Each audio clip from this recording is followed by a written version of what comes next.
Sarapan jangan lompong opek ngisor papringan. Age iki aku weruh kembang lompong. Iki lompong sing paling gedhi nek ngisor papringan kene. Nek dimasak enak ora ya kembangi. Iki lomponge sing sisih omah lemu-lemu. Tak pilahi sing rada enom-enom. Dina iki aku masak lompong ora sak godhonge. Singkat cerita langsung mlebu pawon. Iki mau entuk kerambil nibone mburi omah. Lomponge langsung tak pancelasi. Oh iya, iki ora tak oceki. Sampeyan nak masak lompong dioceki napa mboten?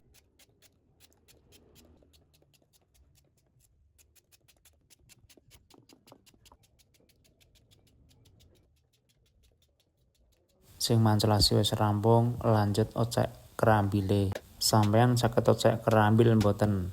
Nek patik kerambil mesti kabeh do iso.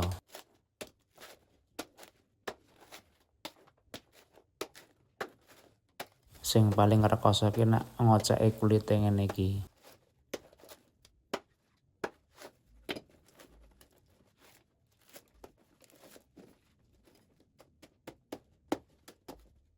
Jare nak patik kerambil iki kudu dituthuki. Menawi enten sing kertas ben napa?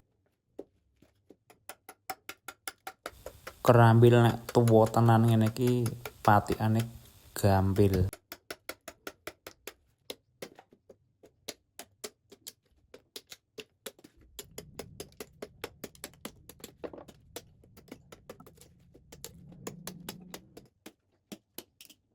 Patik kelopone rampung, lanjut marut.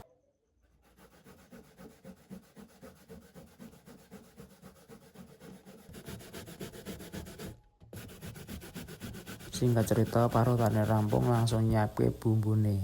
Sadurunge kuwi nyeruput kopine. Bumbune brambang bawang, miri, lombok, kunir, dong salam karo dong jeruk.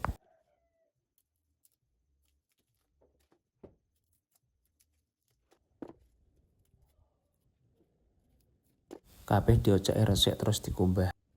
Lah iki mau methuk pake nek dalan saka nyemprot suket nek sawah. Pake mesuk ki mruput guasi nek sawah, mindoni suket sing isih kelewat.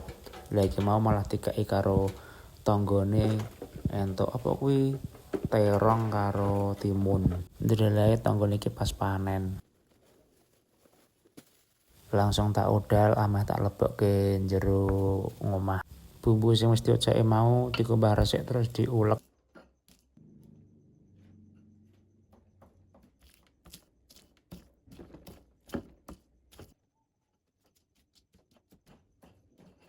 Ngulek bumbune wis rampung, iki tak rajangi tetelan. Dadi iki jangan lompong tetelan.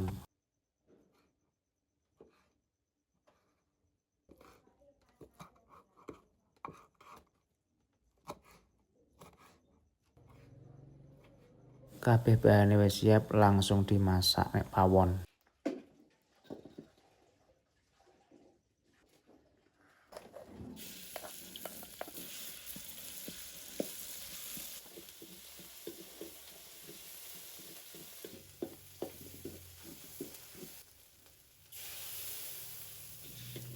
Tetelane sak wajan lanjut seasoning uyah moto gula jawa.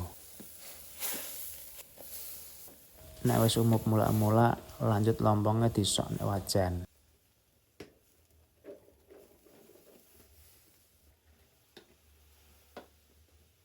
Sing terakhir soki santen.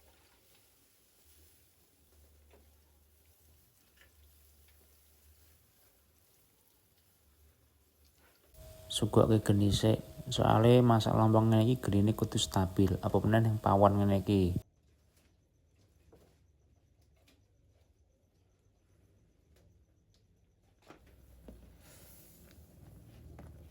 Jangan lompong tetelan wis meh mateng tak cemplongi telur rebus. Incipi sik menawa ana sing kurang.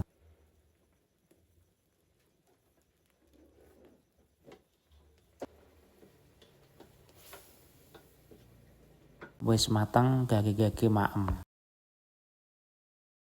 Jangan lompong tetelane tak maem karo sego gendar. Sampean sedaya mpun nate maem Sekub Gendar Jangan Lompong dereng?